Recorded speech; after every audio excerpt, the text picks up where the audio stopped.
Welcome to this event, the annual Memorial 2007 lecture. I'm Okwek Penyon and Chair of Memorial 2007, and on behalf of Memorial 2007 and the Institute of Commonwealth Studies, we welcome you here this evening. I would like to thank the Institute of Commonwealth Studies because without their support and help, these lectures would not take place annually. And I want to give special thanks to the Director of the Institute, Professor Kingsley Abbott, and Kay, who you've just seen, who is the Institute Manager. Also, I'd like to thank the Memorial 2007 team, Audrey Edwards, Paul Eyre and Nicholas Newton, who have worked tirelessly to get this event together. And alongside this, I would like to thank all the other volunteers who I haven't named but have been really helpful this evening in preparing this room. And I'd also like to thank Grace Dutan, who is Hilary's Chief of Staff, who we have worked together, she in Jamaica, I'm here in London, and we've communicated through email, which has been really helpful, and it's been a joy to work with her in this way. So thank you, Grace. I would also like to thank the many High Commissioners that have come here this evening, Your Excellencies. It's lovely that you can join us. So once again, I'd like to thank you all for coming, and I now want to introduce you to our lecturer this evening. Now, if you look at the leaflet, you will see that Sir Hilary has a very impressive CV. But one thing that is not on that leaflet and has been omitted is that in 1986, he was a senior research fellow here at the Institute. And this is his return after nearly 40 years. So all I want to say is, Sir Hilary, welcome home, your academic home.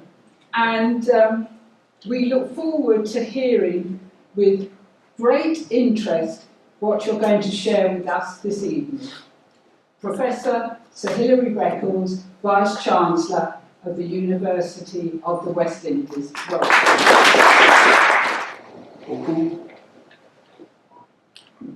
Seems that Wednesday night there isn't much activity in the City of London. It's good to see you all. Professor Abbott and Excellencies of the Caribbean Diplomatic Corps. My old friend Lord Gifford, good to see you. And friends and colleagues, everyone. A bit of housekeeping. Yes, I was here 37 years ago. and it is a homecoming. I came here as a senior Commonwealth Fellow to write my first book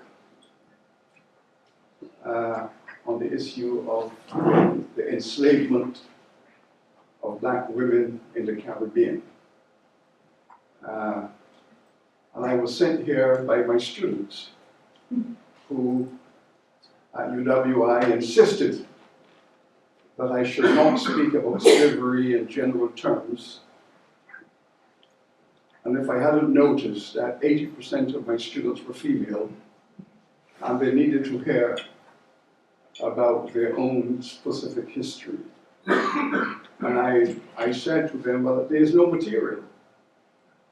So I came here with the intention of preparing lecture notes for my students, and discovered that, on the contrary, there is more material in the archives on the experiences of women than on the experiences of men. And that was a change in trajectory of my own academic journey. I'm honored to be here, to be invited to make this presentation in this memorial series, and to say something about the development and the evolution and the current state of affairs with respect to the reparations discourse and movement. It's a kind of state-of-the-art analysis in that it is one of the oldest global movements, and simultaneously the youngest and most robust movement in the global discussion about justice and democracy and equality and all of those values that we hold dear. It is about reparatory justice for the victims and descendants of millions of persons who have experienced chattel slavery, genocide, and criminal exposure to colonization. I offer the Caribbean perspective as an African descendant. I will challenge the concept of the remoteness of this historical experience. Because in my own lifetime, I have experienced in the living memory of my own family the reality of enslavement. My great-grandmother, who raised me, in large measure because I was a part of the Windrush. My parents came here as Windrush workers in the late 1950s, and of course the children were left behind with grannies and great-grands. And great-grand was a critical part of my own development until I came here to this country at the age of 13. Her name was Adriana Cumberbatch. And she had worked at least 90% of her adult life on the plantation, which was owned by the Cumberbatch family. And all of you, of course, are aware of Benedict Cumberbatch, who one of the finest actors, and I admire him tremendously. But it was his family that my family worked for. And she worked on the Cumberbatch's estate. And we were told that we must be respectful as children of our Wolof ancestry. Of course, as children, we had no idea what Wolof was about. Then we came to realize that it was one of the largest ethnic groups in Senegal, and that she was very proud of her Wolof background, and her parents were slaves. So that within the household, there was conversation about enslavement. She spoke about what her parents had experienced as enslaved persons. And therefore, for us, growing up, slavery was not a remote historical experience. It was a living experience in our contemporary lives. I do not know if my great-grand Adriana Cumberbatch was related to Benedict Cumberbatch. I do not know. I do not know what was the reason why she became a Cumberbatch. I do not know if it is a biological relationship. I do not know if it's just a matter of identity formation, because what happened in the slavery period, there were two processes. Well, yes, you took the name of those who you were biologically related to, and at emancipation, you took the name of those who were your owners, so that as you traveled across the Atlantic and the Caribbean, because one of the effects of emancipation was that the freed population went in search of their family. Because in the slavery period, the children were sold, brothers, fathers, mothers, all your siblings, your family connections were sold to other islands. And with emancipation, there was a tremendous amount of traffic, Caribbean, people in search of their families. And so you took the name of your last place, so that if you left Barbados and you went to Trinidad or Jamaica and you were looking for your family, you would ask, is there a Cumberbatch on this island? And that was how they would find each other and reconstitute their families with emancipation. Well, of course, we cannot trace our own ancestries beyond a certain point, because the records do not allow us to do that, because we were not humans. We were chattel, we were property, and we were real estate. So I am speaking then about the Atlantic context of the Caribbean experience, which emphasizes the relationship between the Caribbean territories, relationships with Europe and with North America, and that economic ecosystem within which slavery flourished, and of course, on the other side of the Atlantic, West Africa.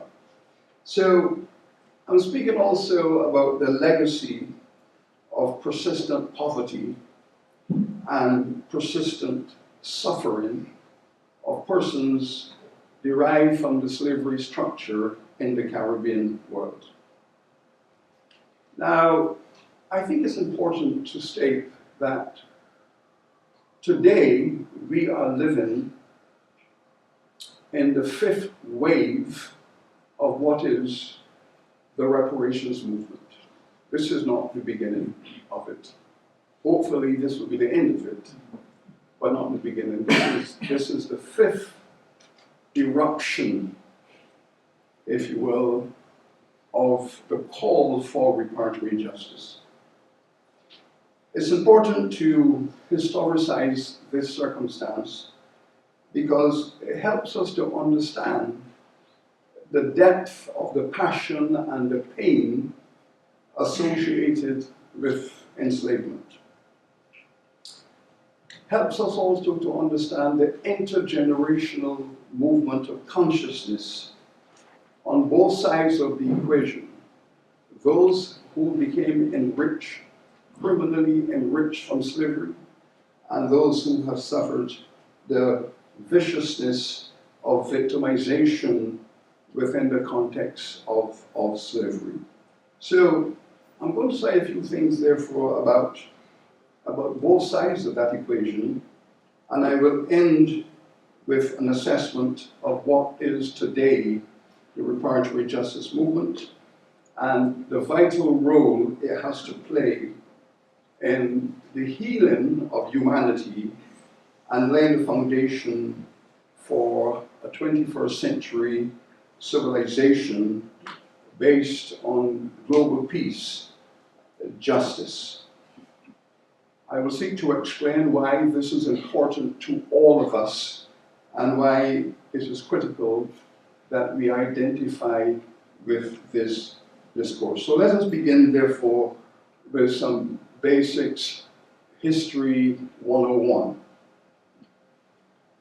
Over 20 million Africans were rounded up and transported from the coast of West Africa across the Atlantic.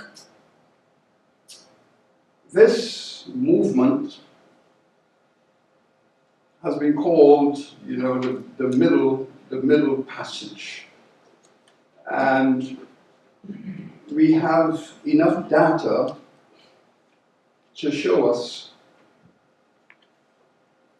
what the mortality rates were in the Middle Passage. We are now able, as a result of the evidence, to calculate in detail the nature of the Middle Passage, how long it took a ship to travel across the Atlantic. On average, 7 to 8 weeks. We also know that slave traders were going to lose about 30% of their human cargo over the Middle Passage. So we're looking at, 25 to 30% on average loss of human lives across the passage. And we know that slave trading became so efficient in terms of the size of ships, the design of ships, the speed and efficiency of ships, that rate was gradually being reduced, so that by the end of the slave trading, they were losing 10 to 15% of the human cargo. We know a great deal about the rate of loss of that percentage, and we can plot a curve that shows the rate of loss. The rate of loss was always highest in the first 2 to 3 weeks of the passage. Then it gradually declined towards the destination.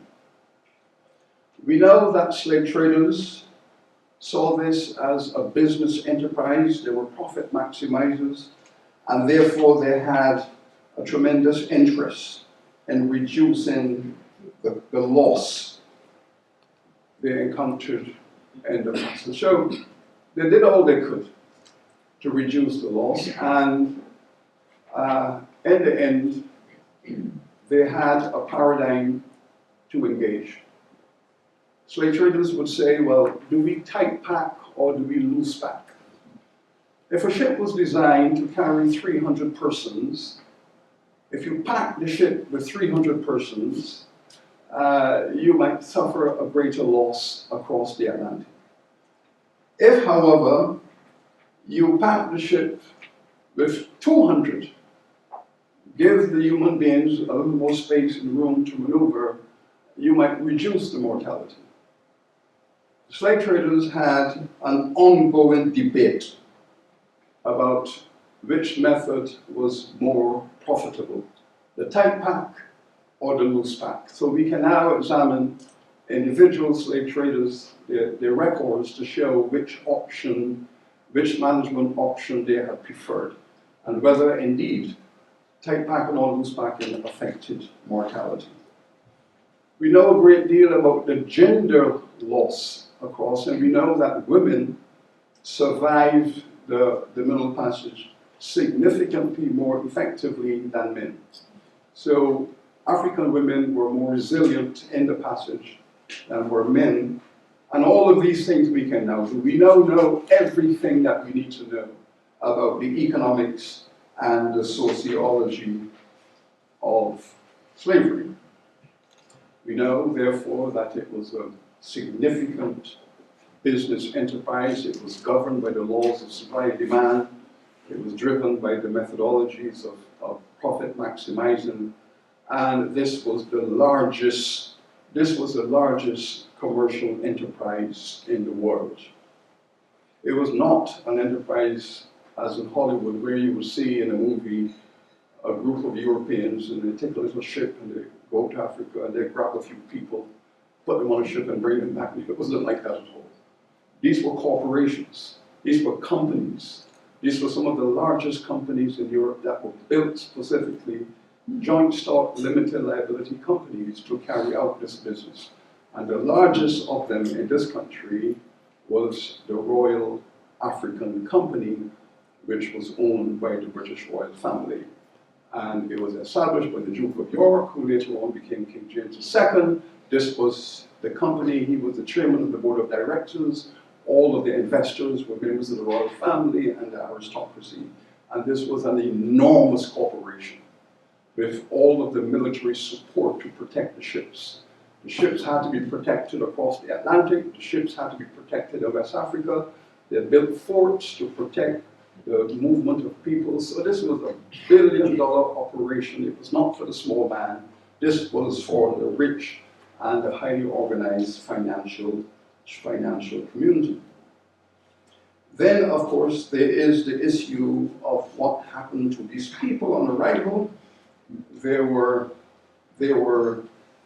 defined under law as non-human, chattel, property, and real estate. Now, the conversation around all of this was very robust in this country. It was one of the sharpest debates available in the 17th century. There were those who argued against it.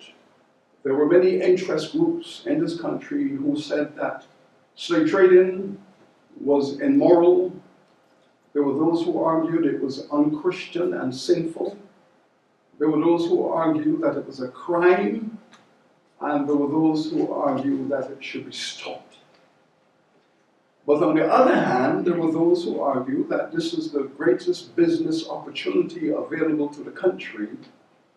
It was the greatest opportunity to create and accumulate enormous wealth, and this wealth was necessary to protect the nation because Britain was in competition with all the other European countries, Spain, especially Portugal. They were always fearful of an invasion from the French. And cash was required to strengthen the nation, to build the armies, to build the navies, to protect this country from competition and from enemies.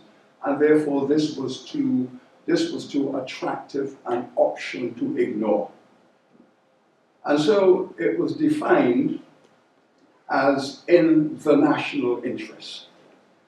I always tell my students, anytime you hear someone say, it's in the national interest, run a mile. So it was defined as in the national interest. And if you opposed it, therefore, you were opposing the national interest. You were considered a traitor and a treasonous person, and therefore, those who opposed it were silenced. So the national interest was driven by this slave trading slavery enterprise. And it was caught up also in all of the debates about nation building. We know that in 1649, while the Civil War here was coming to an end, the British people, the English people, decided to take the king into the square and chop off his head. And they took his head off, but while they were taking the king's head off and speaking about democracy and human rights and civil rights and all of those conversations about the rights of the Englishman, while all of that conversation was going on, legislation was being prepared to define the black people as non-human and therefore not subject to the laws of England. So democracy on the one hand, generating slavery on the other hand. The rights of humans and the rights of citizens on the one hand, generating the notion that African people were outside of humanity and therefore were not subject to the same ethical and moral rules as citizens at home. So this is how it all started. In the midst of a conversation about nation building, what's good for this country, how this country must survive, how it must profiteer to protect it from neighboring aggressors.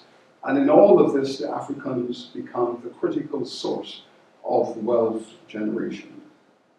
And so Britain, and I say Britain in this instance loosely because yes, the Scottish were also involved, deeply involved, and of course the English. And they shipped 3 million Africans across the Atlantic into the New World. So 3 million delivered across the Atlantic in British ships. And these 3 million did not reproduce. And this is why we now speak of slavery, British slavery, in the Caribbean as also genocide. So the crime against humanity in respect to the system of slavery is a double discourse about enslavement, that is, to deny a person their right to human identity, and at the same time, the demographics of that migration were in fact genocidal. Now, that is not hyperbolic. When slavery was abolished in the British Caribbean, 1834, there were only 600,000 Africans surviving. Only 600,000 Africans were in the Caribbean to be emancipated. And the question is therefore, how did 3 million people get reduced over 200 years to 600,000? In my own island of Barbados, 600,000 Africans were brought to Barbados between 1627 and 1807, 600,000. At emancipation, there were only 83,000 remaining. How do you reduce 600,000 people to 83,000? Today, the population of Barbados is still just 285,000. So 600,000 were brought, and the population today hasn't even reached half of that, has not, reestablished itself. So we're looking at the decimation of African people, the decimation in the context of slavery. Jamaica, which was England's largest slave economy, the English delivered 1.3 million Africans to Jamaica. At emancipation, there were 300,000 remaining. 1.3 million reduced to 300,000. So we're talking of a survival rate of less than 20%, maybe 10 to 15%. So those of us who are here with Caribbean background, we are the survivors of that Holocaust.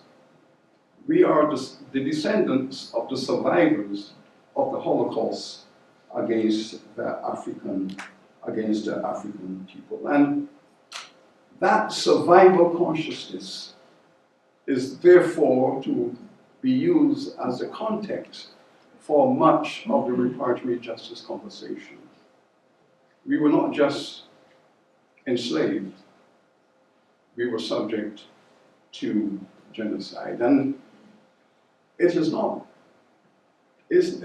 tasteful to compare one genocide with another. What we do know is that the first round of genocide in the Caribbean was against the indigenous people. They were just wiped out. And they were not wiped out as a result of military conflict, biological warfare, as in some other places. They were just captured and enslaved. Now, Barbados is an interesting testing ground for the study of genocide of the indigenous people and then genocide with the slavery with African people. When Captain Powell arrived in Barbados in 1625 as the first Englishman or the first English party to seize an island in the name of the king, and he wrote his first letter to the king, "We have arrived at the island the Portuguese call Barbados. We have surveyed it We have traveled north, south, east, west, and Your Majesty, we are fortunate that there are no people on the island. So we can get on with the business of planting. However, Your Majesty, there are houses everywhere. Now, we then have to explain how the only empty island in the Caribbean, the only island that has been described as empty, was filled with houses. The Portuguese would come to Barbados and raid the indigenous population. As you all know, and all of you have been there, I know. There are no mountains and there are no forest. And they would capture the indigenous people and take them to Brazil to work on the sugar plantations. The Spanish would raid the island and take them off to work in the mines in Mexico. So we're speaking of the first cleansing, ethnic cleansing of an island, which was then followed by African slavery and African genocide. Let us say some other important issues around the slavery world. Investors in slavery made very scientific calculations about projected profitability from their investment. If you take, for example, one of the very first members of the sugar planting entrepreneurial class, James Drax, ancestor of Richard Drax, who sits in the House of Lords and who is still the owner of the sugar plantation today, which his ancestors built in the 1640s.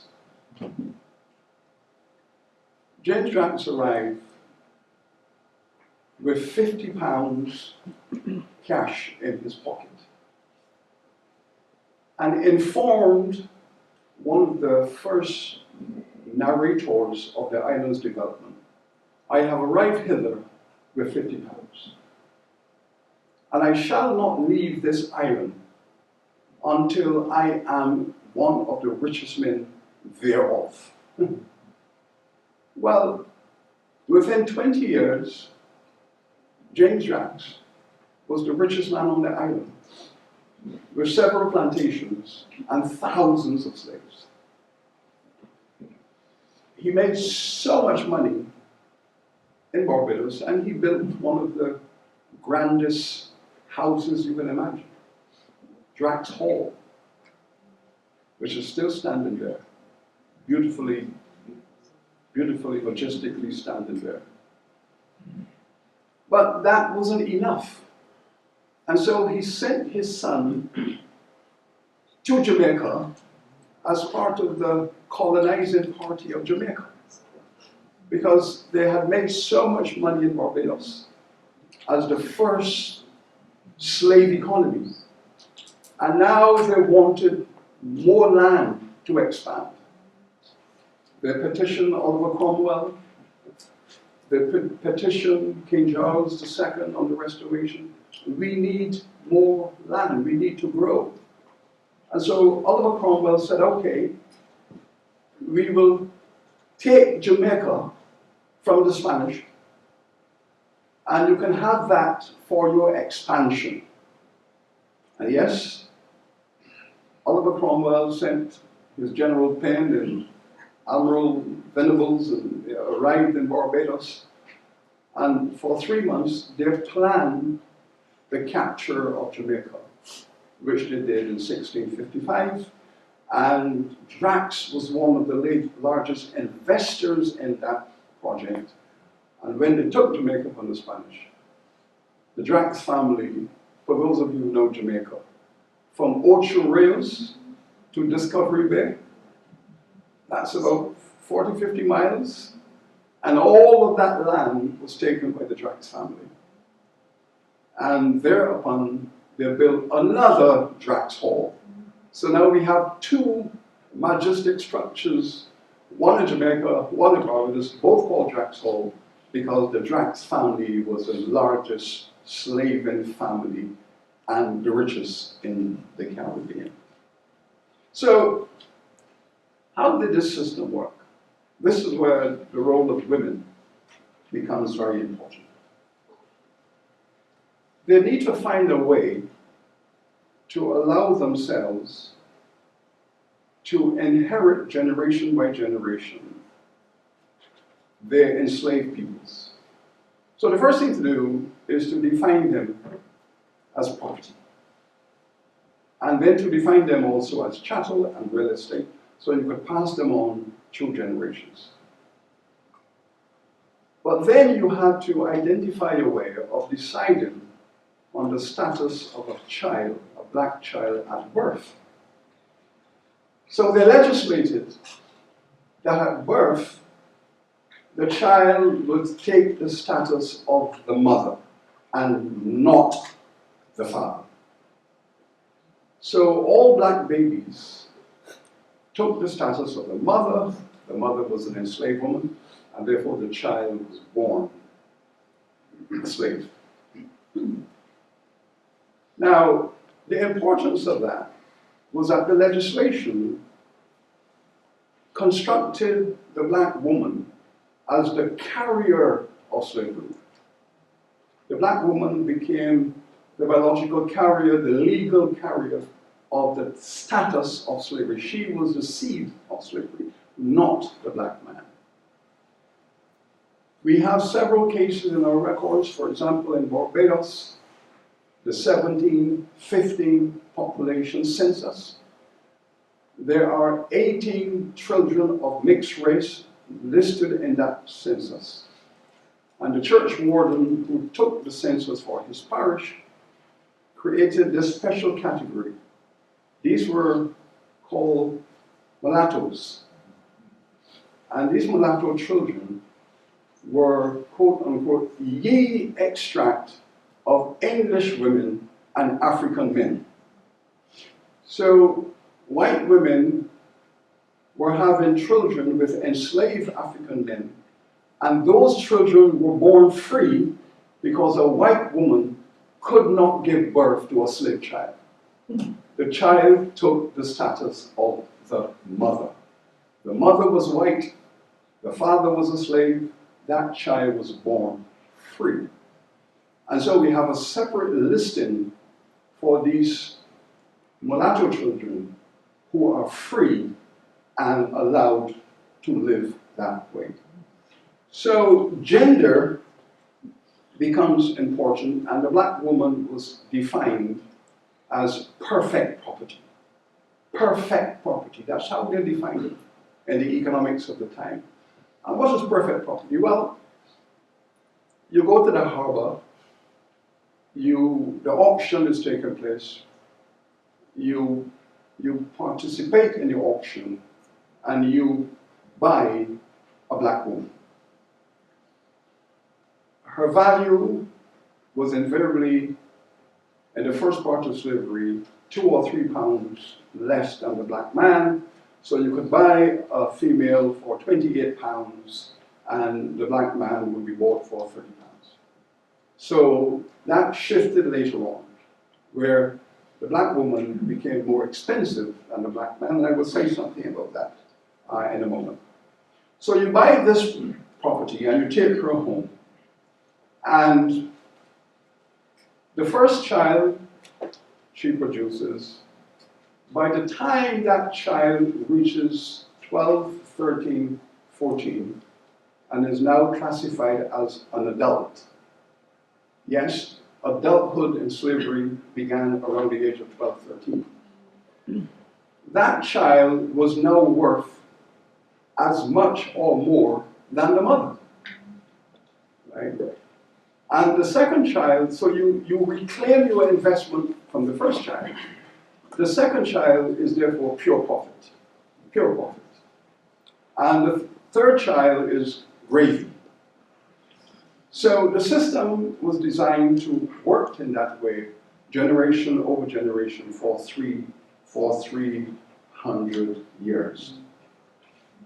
Perfect property is that property that continues to give. You buy it, it's worth more, it gives you more, and it continues to expand and to grow.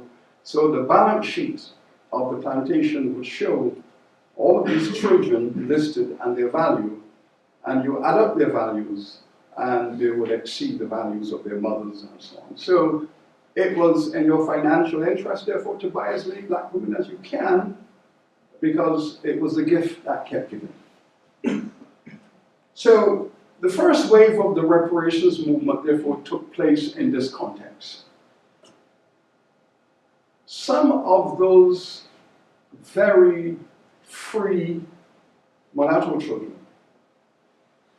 would reach adulthood, and some of them would speak about compensation. They would go to the magistrates and the parishes and they would say, you know, my father was a slave person and my father was killed or what have you, or my father has died, and I didn't get anything from that experience. I want to be compensated. So we had a tremendous amount of traffic in the magistrates' courts of black people asking for compensation for the enslavement of their parents and for their own enslavement if they became free as adults. So we have the beginning of the concept of litigation, of black people in the midst of slavery asking for compensation, asking for reparations within the context of their stolen labor. And, you know, and many of them would secure legal opinions. And they would say, every human being is entitled to benefit from the fruits of their labor. My labor was stolen from me, and I should be compensated for my stolen labor. So that kind of information is now scattered through the archival material, and we are piecing all of this together to suggest that the enslaved people themselves were beginning a discourse about compensation and reparations for their enslavement. This reached a climax in this first wave with the emancipation legislation itself. Now, the first occasion I gave a public lecture on this matter, and I said that the British Emancipation Act of 1833 was arguably the most racist legislation ever passed in the British Parliament. And that was considered to be extreme and, in fact, inaccurate. Because for 200 years, the British media, British intellectuals, British politicians celebrated the humanitarian triumph of the Emancipation Act, reflecting the enlightenment of the English community that having reached an experience of 200 years of running slavery, the time had come to end this traffic in human beings. And therefore the act was projected within that language. But when you examine the Emancipation Act clause by clause, you see a very different picture. First of all, for 10 years, the British Parliament, the Commons, were discussing various legislative proposals to end all of this. And the parliamentary papers are intriguing because, as you all know, whenever a government is going to legislate something serious, the politicians will give grand speeches in the parliament, correct? Grand speeches, beautiful, majestic speeches. But the government would establish a committee to do the research. And the committee, or the subcommittee, will be charged with answering the following questions. Will this legislation adversely impact the financials of the state? What will be the economic impact of this legislation upon the various sectors and interest groups in the economy? And the subcommittee is charged with presenting the numbers. So in a parliament, therefore, you will have the rhetoric, and then you will have the numbers. But the numbers very rarely find themselves into the history books. It's the rhetoric that goes into the history books. And so, with the Emancipation Act, the decision was taken to give reparations to the slave owners. The slave owners argued that they had a right to reparations because emancipation was a simple taking away of people's property. The government is taking away the property of the citizens, and therefore the citizens had a right to just compensation for the appropriation of their assets. And so the legislation had to deal with that fact first and foremost. So it was agreed that they will pay reparations to the slave owners. Now, this is where it gets very tricky because the lawyers were then asking, but what kind of compensation? And the answer was property compensation, of course. Property compensation, that's what they are called. So it was the first time in British history that the British government admitted that black people were property and not human beings. It was the first time because for 100 years prior, the Privy Council was asked a question, the Privy Council dodged it, and the jurisprudence in Britain was that slavery is something that they practiced down in the colonies, but not here. The English can do that in the colonies, but here, this is a democracy and freedom and so on and so forth. So that was the duality that could not be dodged by the legislation because we are going to pay property compensation. That is the only legitimate form of compensation we can pay, and therefore we have to admit that those 600,000 black people in the Caribbean and elsewhere were property and they were chattel and therefore non-human. The legislation, therefore, the act begins with admission of a crime. Now, the remarkable thing about that act was that 60% of the people who were voting in the House of Commons were slave owners. So the legislature was dominated by slave owners. Most of the MPs were slave owners. So they were going to raid the Treasury on their own behalf. Now, of course, you have to do things scientifically. So the first thing you had to do was to estimate the property value of the enslaved people. So a team of actuaries were sent to the Caribbean to go colony by colony, calculate the slaves, and put an estimated value on their replacement costs. The report came back, the 600,000 Africans in the Caribbean, their market value was £45 million. So the government has to find £45 million to give itself. £45 million in 1834 was 40% of the national expenditure. So 40% of the national expenditure had to be sent back to the slave owners in Parliament as reparations for the loss of their property. Now, this is where the act becomes even more egregious. The government decided to borrow £20 million on the market, which is 20 million of 45 million. So they're going to give you 20 in cash. Okay, that's the deal. You're going to get 20 million cash, and we're going to borrow that 20 million. They borrowed it from the Rothschilds Financial Corporation.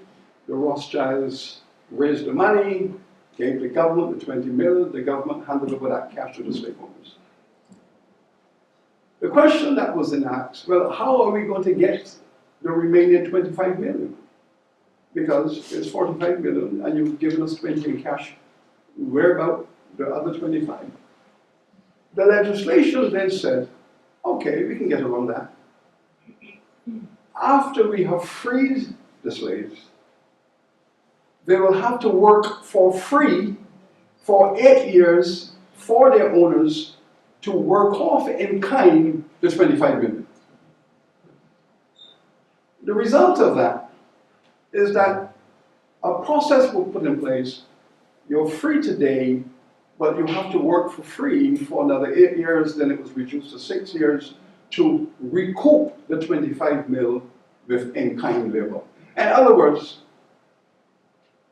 the black people, the enslaved people, paid more for their emancipation than the government.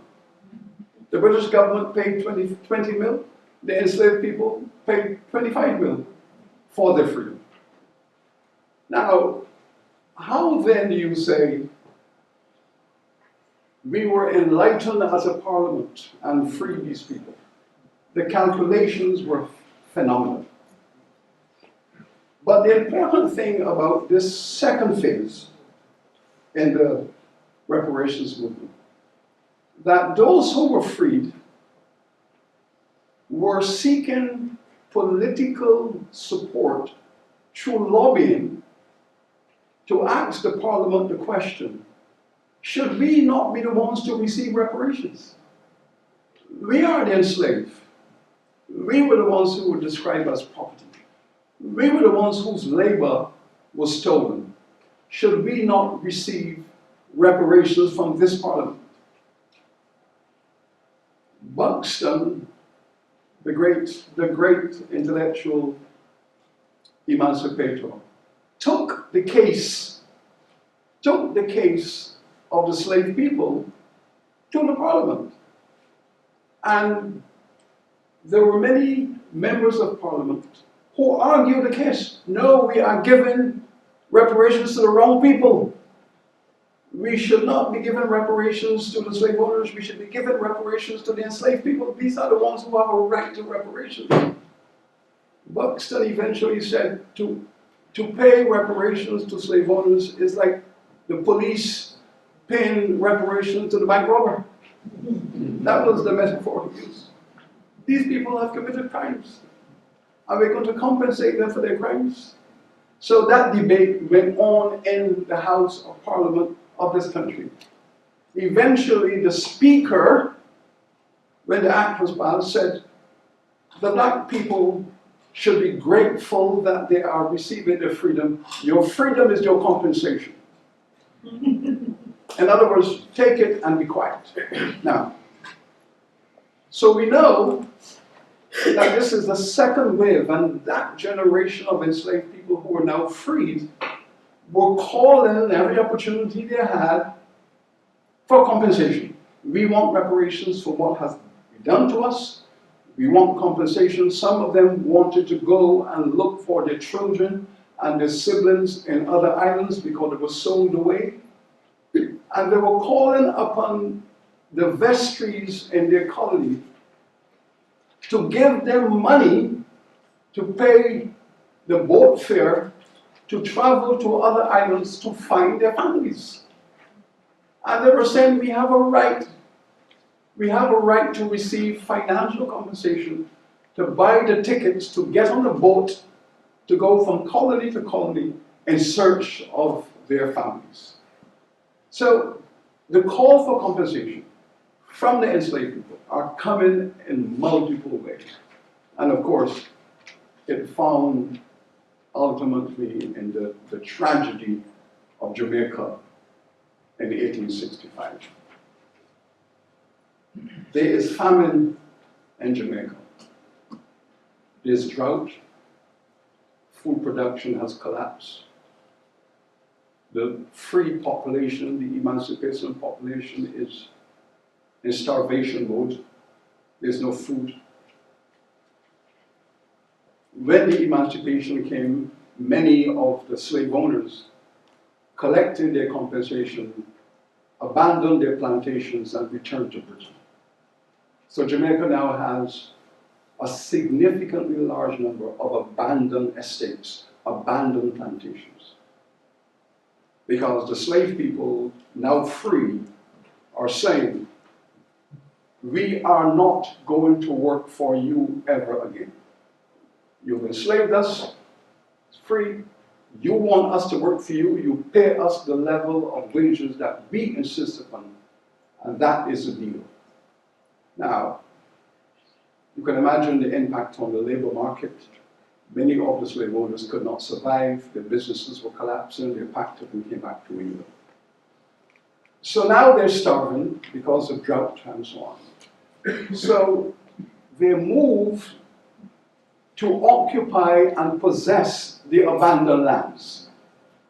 So they move on to the abandoned lands to grow food in order to survive. But if they take possession of thousands and thousands of acres of land to feed themselves, why would they want to work for their former slave owners if they can survive? And so Governor Eyre made contact with Whitehall. Whitehall made contact with Queen Victoria, and they were told instruction: under no circumstances must these free black people occupy abandoned properties. All abandoned properties are now crown lands. So they legislated abandoned properties are now crown lands to be protected by the crown. The governor was given permission to clean out, wipe out all of those. And the army went in and massacred thousands of Jamaican people at Morant Bay because they had occupied the lands that belonged to Queen Victoria. Now, that became one of the greatest massacres in the history of the British Empire. It was a devastation. The leader of that movement, they put a rope around his neck. There was a gentleman in the House of Representatives, an elected MP, who made a statement that these people have a moral right to occupy these lands in order to survive. He offered his sympathy to the enslaved the free population. And for that, the Governor Eyre, gave permission for him to be taken into a public space and a rope put around his neck. So the notion of murdering members of parliament, the culture of taking people out of the parliament and putting a rope around their neck, we have seen all of this associated with an individual who gave sympathy and empathy for the masses of people. And this is how this wave proceeded, and it continued to the end of the 19th century. The beginning of the 20th century comes the third wave. Marcus Garvey is mobilizing black people all across the British Empire, not only in Jamaica, but across the Caribbean. And he's saying to the emancipated people, you have to move towards your own independence, you have to find ways to survive, you have to be more resilient, and so on. And Marcus Garvey launched the third reparations movement. He traveled from island to island all across the Caribbean, saying to the black people, you have a right to justice, you have a right to reparations, you must insist on reparations, you must insist upon it. And Garvey carried that message all across the Caribbean, from Belize to Jamaica, all the way to Beckles. He carried that message. He traveled through the Caribbean, speaking about reparative justice. And that becomes a third major wave of the reparations movement. That reparations movement led to the 1930s rebellions all across the Caribbean. The British colonies go up in rebellion. All of them rose up against colonization. All of them insisted upon the end of colonization, justice, freedom. It was a major move. It started in St. Kitts, then it moved to Dominica, Antigua, eventually through the Windward Islands, St. Lucia. It moved to Barbados in 1937, and finally to Jamaica in 1938. So the entire British colonial system in the Caribbean rose up in aggressive anti-colonial democracy protests. Coming out of that, Sir Arthur Lewis becomes the great Caribbean intellectual who puts the question of reparations on the agenda again in the 1940s. Now, I wish to say something about Sir Arthur Lewis, because Arthur Lewis came here to this university in the 1920s from St. Lucia, got his degree, got his PhD, here, this university. Was offered a job and became the first black economics lecturer in this university, London.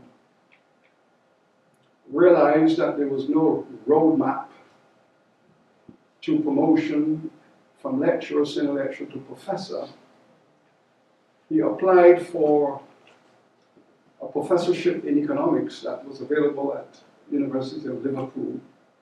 The search committee, the interview committee, they interviewed him, and he was the superior candidate, and he was offered, or it was recommended by the search community that Dr. Arthur Lewis be appointed as professor of economics at Liverpool. The vice chancellor turned it down.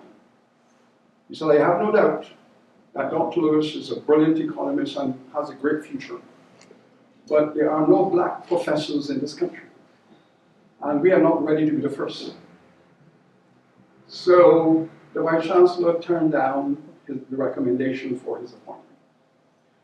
But meanwhile, the Vice Chancellor at Manchester University heard of this tragic situation, and Manchester offered him a professorship in economics, and thus started this journey. We all know the history. Arthur Lewis became one of the greatest economists of his generation, eventually received a Nobel Prize in economics. I call his name with reverence because I am the 8th Vice Chancellor of the University of the West Indies. So Arthur Lewis was the first. He was the first.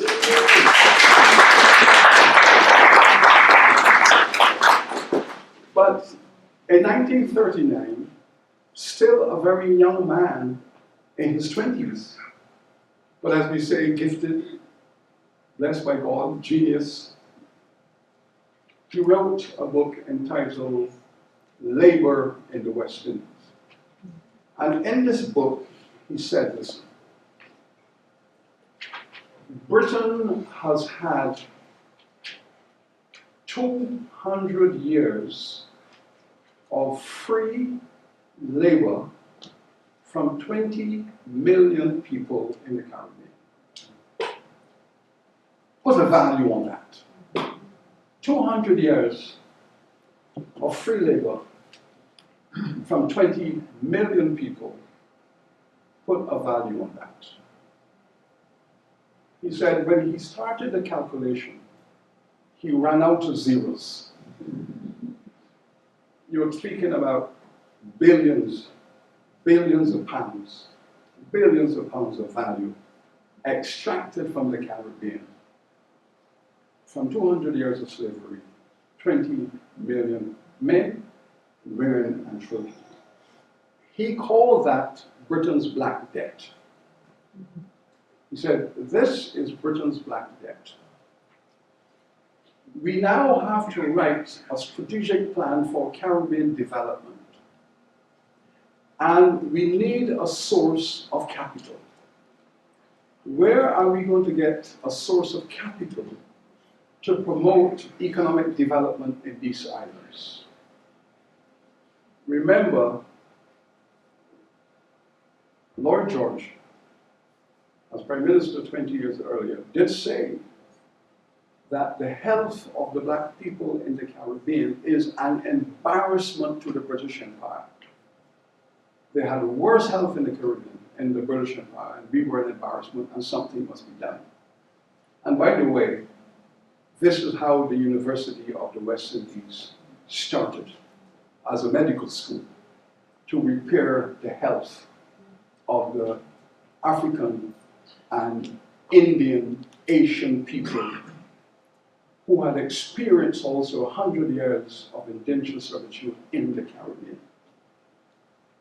And Lewis says this is Britain's black debt and it has to be paid.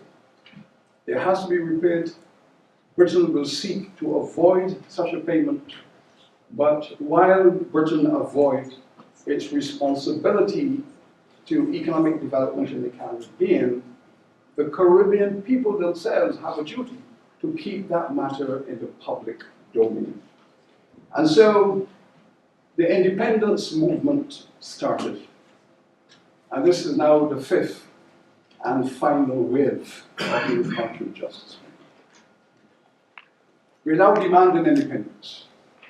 It's now the 50s, early 60s, and we're saying we wish these colonies to be converted into independent nations, and we wish these colonies to become democracies, because we, the Caribbean, we believe in democracy. Now, that might sound a little trivial, but I want you to understand that the experience of black people in the Caribbean had been an experience of dictatorships.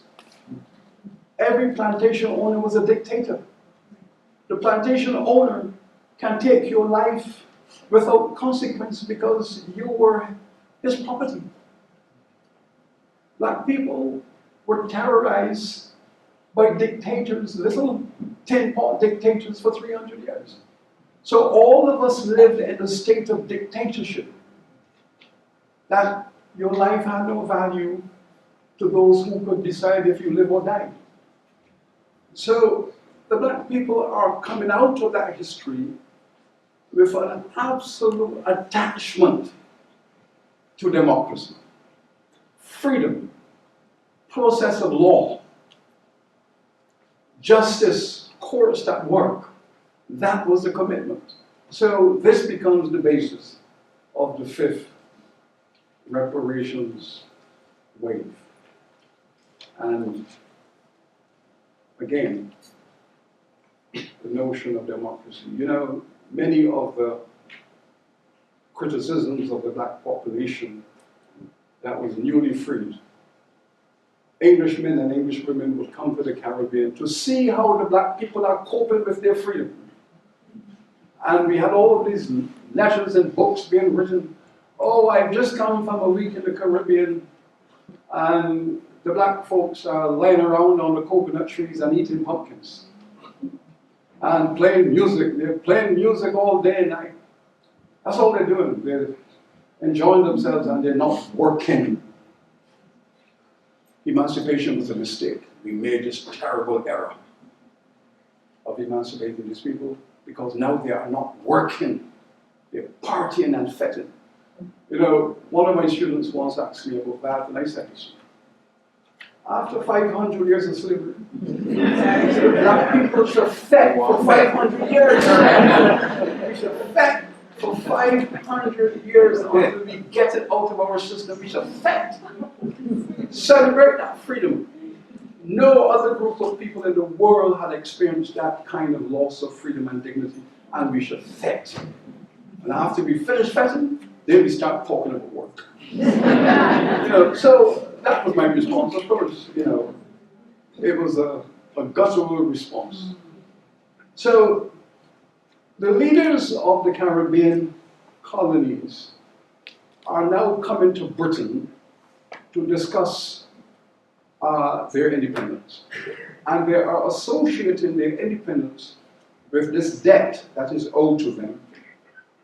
And so they come to England to talk about reparations. Sir Alexander Bustamante, the Premier of Jamaica, was the first to so do.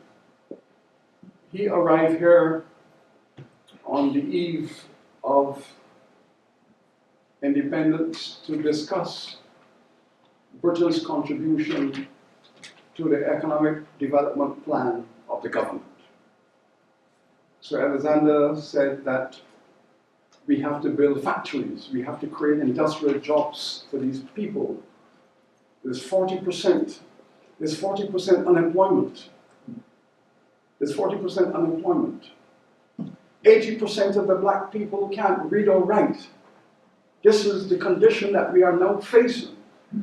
How are we going to convert a colony into a nation? And they come to Britain, met with Prime Minister Macmillan to talk about this matter. The British government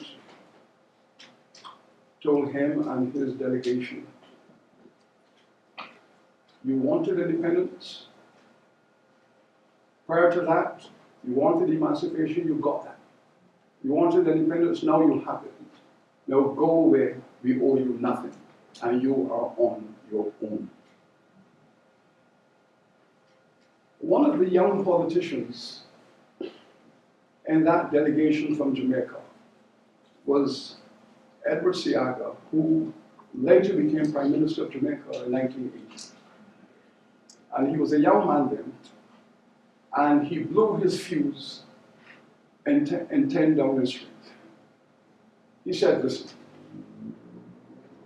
Britain took possession of our island in 1655, and this is now 1962. 300 years you have owned us and our island. 40% unemployment, 80% illiteracy.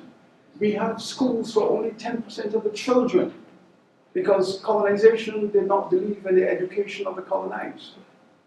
We have housing for 20% of the population. How are we going to do this on our own after you have taken the wealth away from us? I'm sorry, you're on your own. So Alexander Bustamante returned to Jamaica, declared independence, and off Jamaica went with nation building. Then it was Trinidad's turn. Dr. Eric Williams arrived here, and you would have known that Eric Williams, as a graduate student at Oxford University, had written that classical book, Capitalism and Slavery, showing how the British economy was built upon this 200 years of free labor from 20 million. Came, met with the government. Then, after he was chased out, empty-handed, he came to London University, which is a phenomenal place. He came here to address a group of West Indian students who were here. 1962. And he walked into the lecture theatre and he said to the students, we are on our own. The British government see us like an orange. And there was a kind of, oh, what does the Premier mean by that? He said, well, look at Orange. The government, the British people and the British government, they have sucked us dry and thrown the peel upon the ground. And that's who we are. We are the orange peel on the ground. We are on the ground. And so Trinidad goes off on its own. Then there was Guyana, Barbados. They all asked for development support, investment in industrial infrastructure, support for roads and bridges. They wanted a deep water harbor for cruise ships to come. They wanted an international airport to accommodate large aircraft. And they came and they said, you owe it to us. All of the prime ministers came, you owe it to us to give us some support to begin our nation building. And they were all denied any support. This was the reparations movement. Hitherto, and this is the critical point, that movement was driven by individuals. But now it has been driven by the governments. So for the first time, the governments of the Caribbean have come on board with what was hitherto a movement of civil society individuals. In fact, the citizens have been calling upon the governments to join them for over 50 years, and this never happened. But now the governments have come on board with their citizens to call for reparatory justice as a strategy of industrial development support. This changed the paradigm completely. And while the movement seemed to have been siding, this gentleman here in front of me, Lord Anthony Gifford, he and Chief Abiola of Nigeria, they got together and convened the first global reparations conference in Abuja in 1993.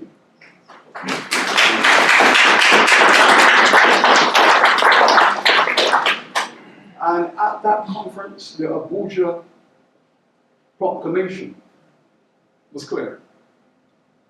Britain has a case, like Europe, to answer.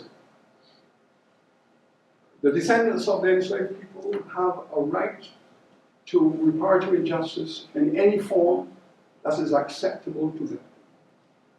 And that the world should come on board to give support to the reparations movement being conceived and driven by the people and governments of the Caribbean in the first instance. I mean, Lord Gifford, we thank you for that.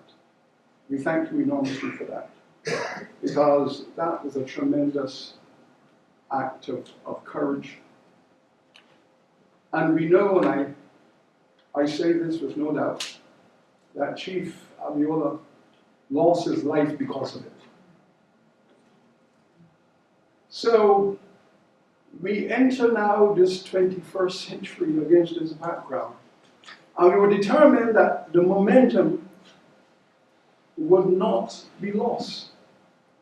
And so we impressed upon the governments to institutionalize the reparations movement, and God bless CARICOM, the prime ministers of the Caribbean, in 2013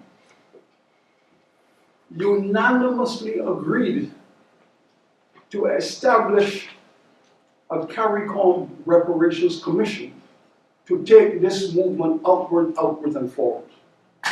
So, and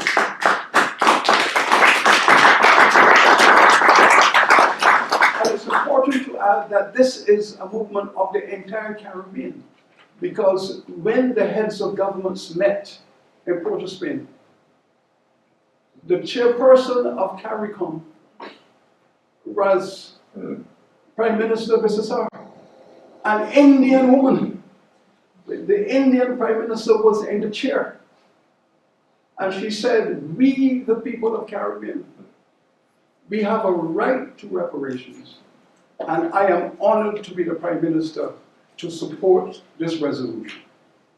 The resolution was placed before the heads of government by the only white man Prime Minister in the Caribbean, Ram Gonzalez, Prime Minister Gonzalez of St. Vincent and the Grenadines. So here is a white Prime Minister putting the resolution before the heads. An Indian woman is in the chair, and the whole of the Caribbean is united around this cause. This was a phenomenal moment in history. Never before have all of our ethnicities come together in support of something. So, this is where we are now. We now have a responsibility. I was called upon by the heads of governments to be the chairman of this commission. The task before us is to make sure that reparations will never again be a series of episodic eruptions. And we will now structure out of these historical moments a global movement. And that is precisely what we have done. We have built a global movement. All of the African countries are fully on board. Can you imagine how we in the Caribbean felt 2 years ago when the African Union met, and the African Union of all 55 countries said, from here on in, all of Africa is standing with the Caribbean and speaking with one voice on the issue of repatriation.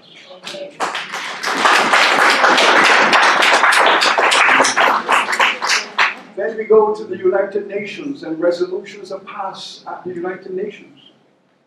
The vast majority of countries in the world are saying now that yes, this matter must be addressed. There is no carpet in the world that big to brush this under. We have to discuss it. And so we have had, since then, a tremendous number of individuals and organizations who have come forward.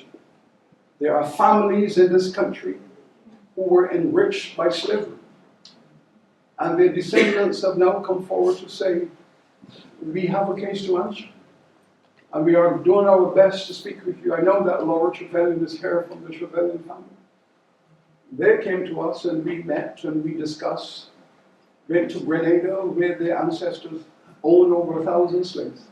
Met with the descendants of those people. Had a conversation. The relevant apologies were made and conversations about how to assist these people in their future development.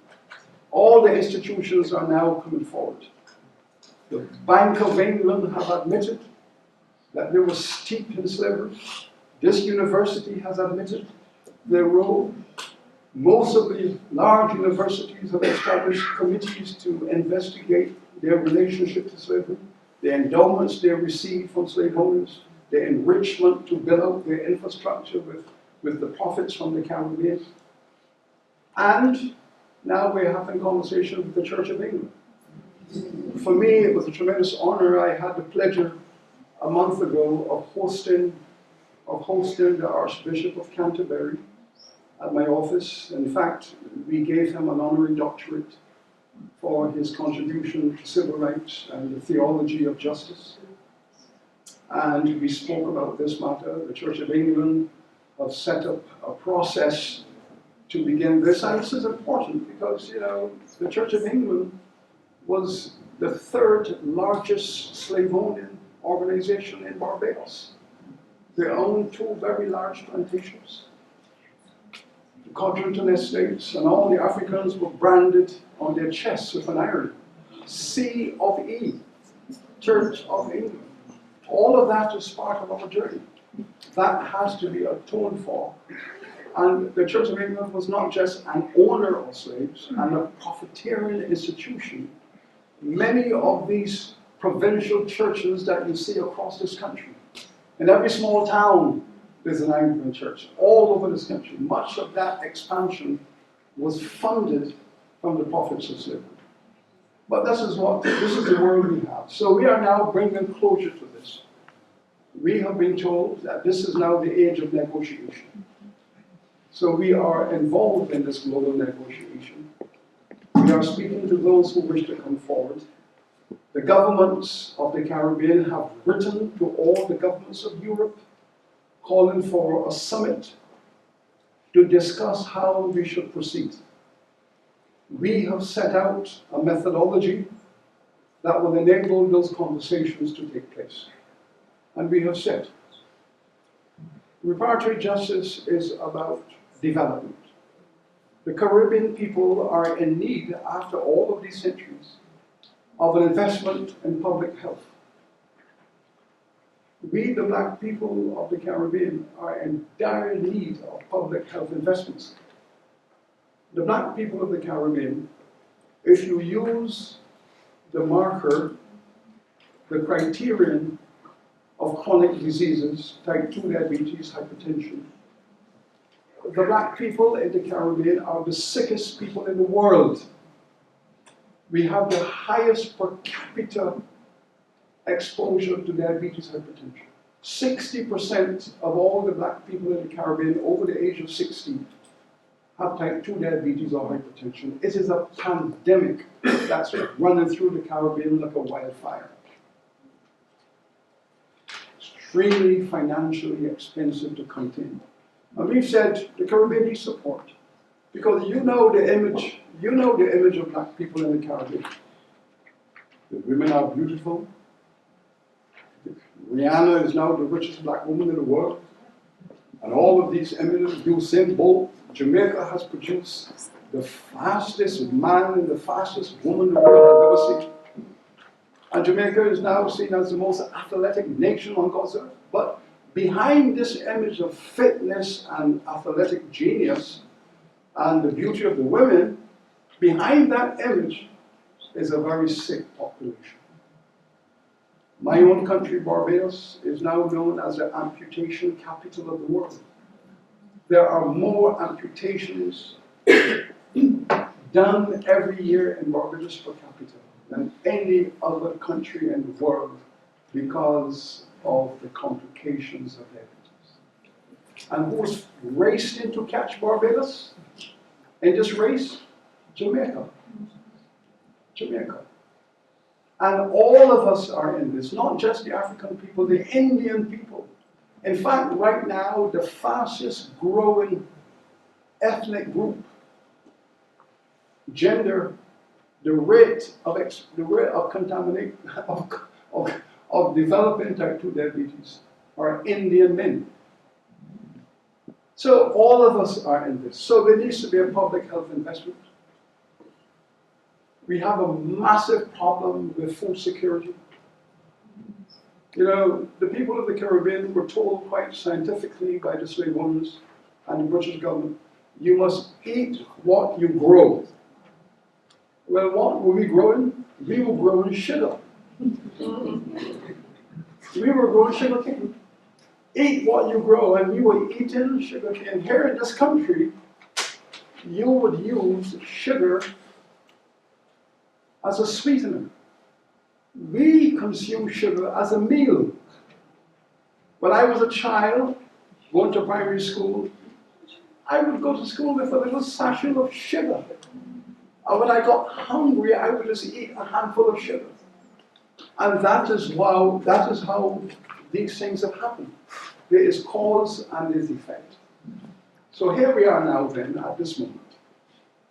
And we're calling upon the citizens and the government in this country, as indeed all the countries of Europe, to have that conversation, to speak about how Caribbean agriculture, how Caribbean manufacturing, how Caribbean tourism, how Caribbean digital divide exposure, how these matters can be alleviated, and how the Caribbean economy can be positioned to be far more competitive in the global world in the years ahead.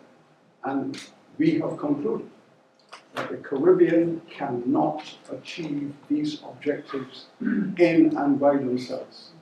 In much the same way that the European Union helped Ireland and helped Portugal to come from the economic backwardness into competitive countries.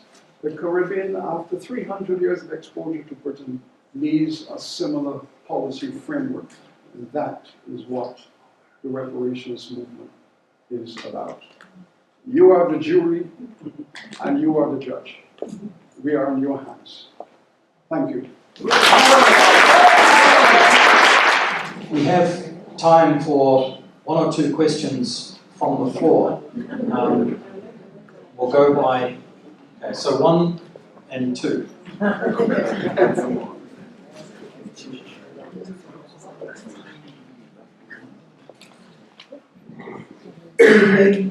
Thank you. I'm a reparations activist and author, and I was very fortunate to be educated by Bernie Grant over 30 years ago. We've got the picture to prove it. So my question really, thank you for your presentation. I did listen and take notes in shorthand. But really, I just want to object to the word mulatto. When we're looking at reparations, we have to look at language. And the racist European language, mulatto, just as the word nigger is offensive, someone myself who does not recognise the word mulatto, my father is black Jamaican, my mother is white Irish. Before you go further, bear in mind I was quoting a document. I understand that.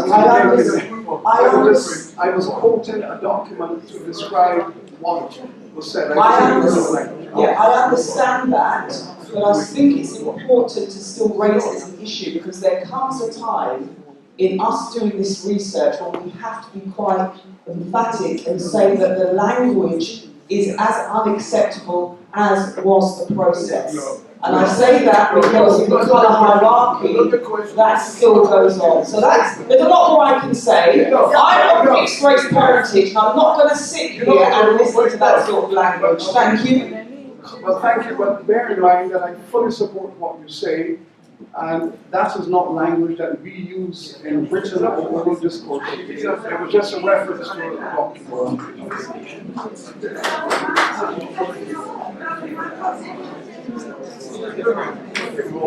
Right, thanks a lot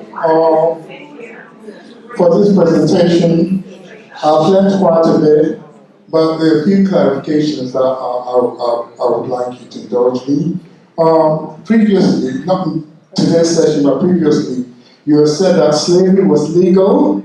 So, and today you added that the royal family, the royal African companies, so have the royal families in there. But nevertheless, I'm going to ask, was there a positive law in the UK that enshrined, that made slavery legal? So that's the first thing. Secondly, you talked about, I think, the laws being made to make Africans property or chattel.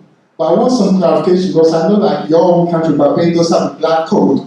So you're talking about the Caribbean or the UK making Africans property in the UK. Lastly, you mentioned the 1833 Act. And whilst I understand that in substance, the enslavers were compensated, so-called, for loss of property, the Act itself does not talk about loss of property. It speaks to loss of the service of the Africans. I understand it may be similar in terms of property, but it never defined the Africans as property, except I haven't read the Act as well as you have. So 3 questions in one, if you can, in terms of positive law in the UK making enslavement legal, because I have heard you say that. Secondly, when you say that Africans were being made property, are you speaking specifically in the Caribbean, as like the Black Code in the Barbados? And lastly, the 1833 Act. I would like some clarification because I'm not quite sure. 53. 1833. 1833 Act, whether it spoke to property, because I think it speaks to the loss of the services of the melanated Africans thereof after 1834. Okay. Well, yes, the 1661 Slave Code of Barbados, entitled An Act for the Good Governance of Enslaved Negroes and so on, That was the first of its kind that set out the property characteristics. Then it made it clear that those persons who purchase an African, they and their heirs are entitled to the ownership of these persons in perpetuity. In other words, forever and ever and ever. The issue about the British state dodging the issue of whether Africans were human or not human, and they were called upon. I mean, the famous case, the Manfields case, where the argument was put to the Privy Council and the judge, well, what is it? And they dodged it again. So the first time was that 1833 Act, when they said we are paying compensation for the loss of the assets and the properties of those who own.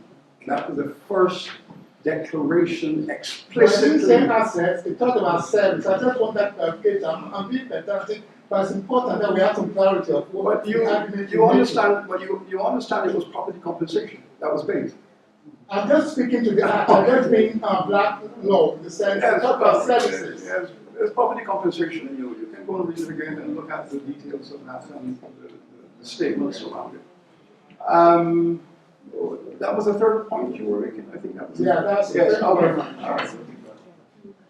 It's two more questions at the back.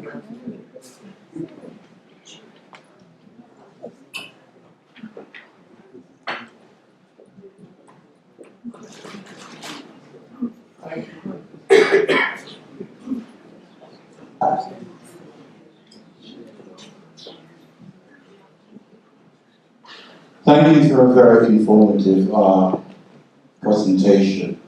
You know, in the one book I've written, I said that reparations is a categorical imperative.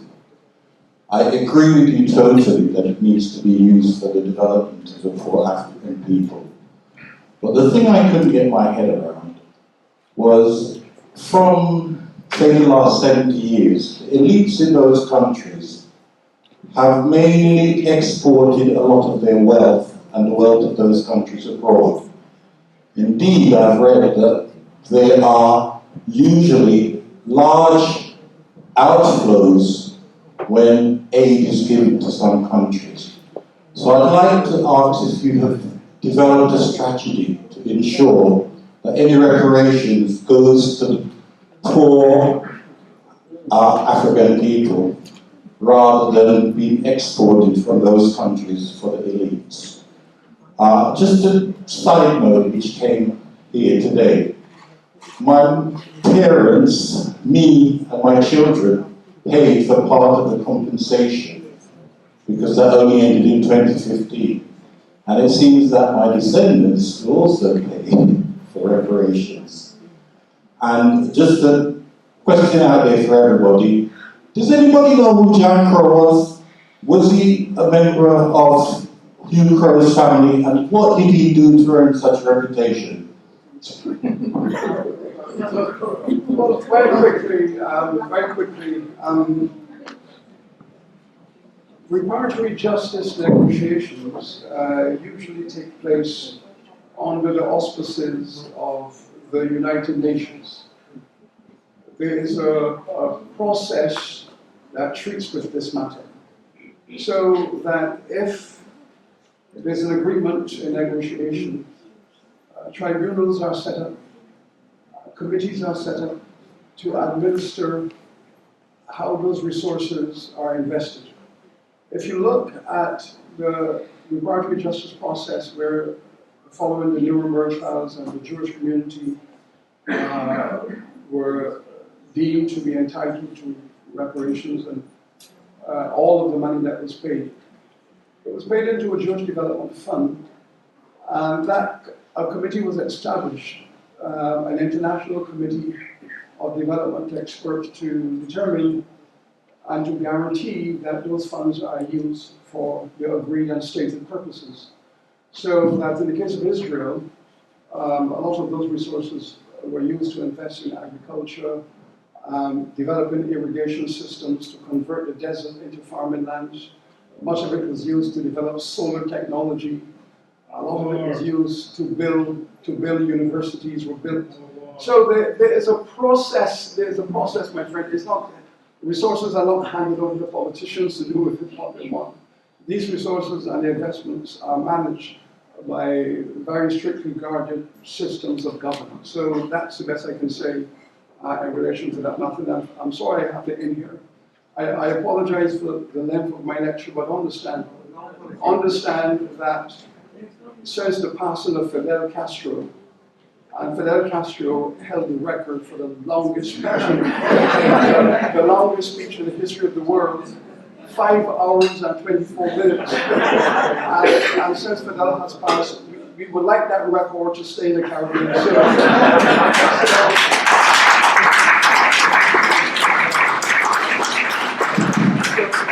forgive me for practicing on it.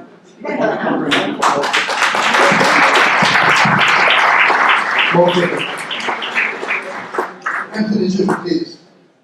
Hilary,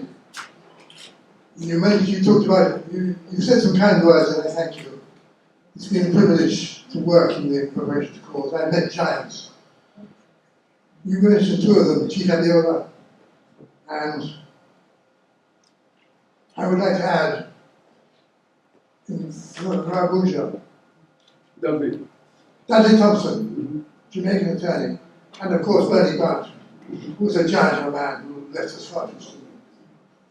The question I would put is it part of your presentation? I think it was. That it is important to all of us, black or white or anything else, to be active in the cause of reparation. That white men and women are also sick with the poison of what racism and white supremacy. They need healing as well. And therefore all of us will benefit, both from the growth of the Caribbean, from the association with giants. I would like to also add you to this giants with whom I have to visit.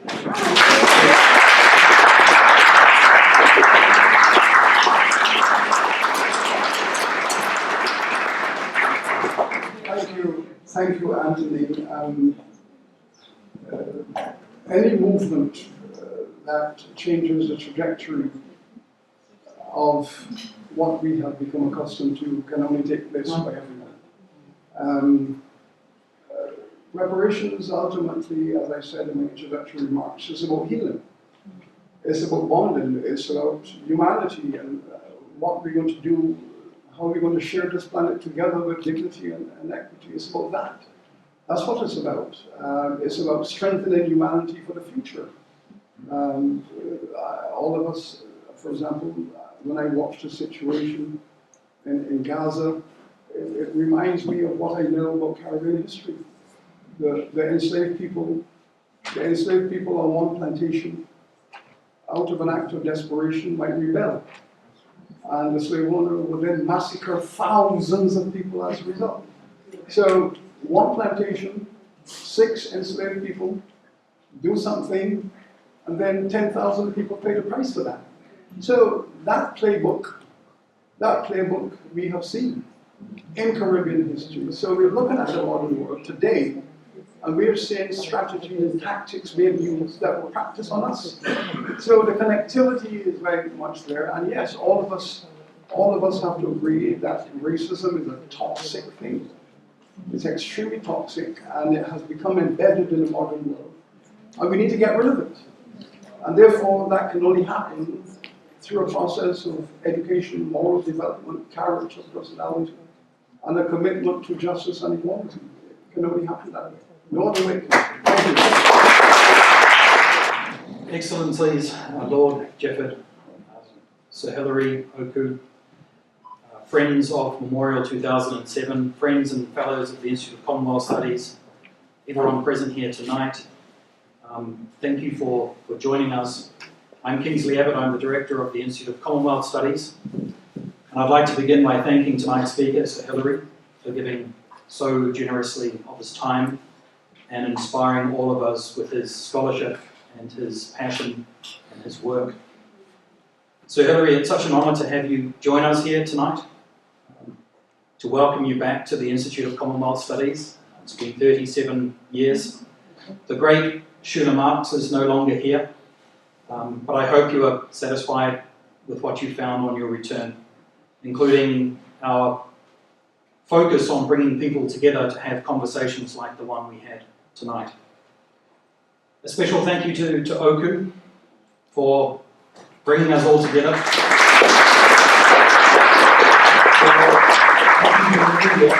For the work of your team, Audrey, and everyone who surrounds you, with your tireless work.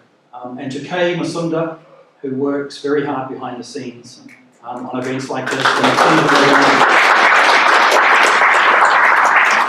So repeat what I said last year, just very briefly. I am a dual UK-New Zealand citizen, but I'm a newcomer to London, to the UK, and I was astonished to learn from Oku that in a city filled with statues and memorials, there is still no memorial that specifically exists to memorialise victims of slavery.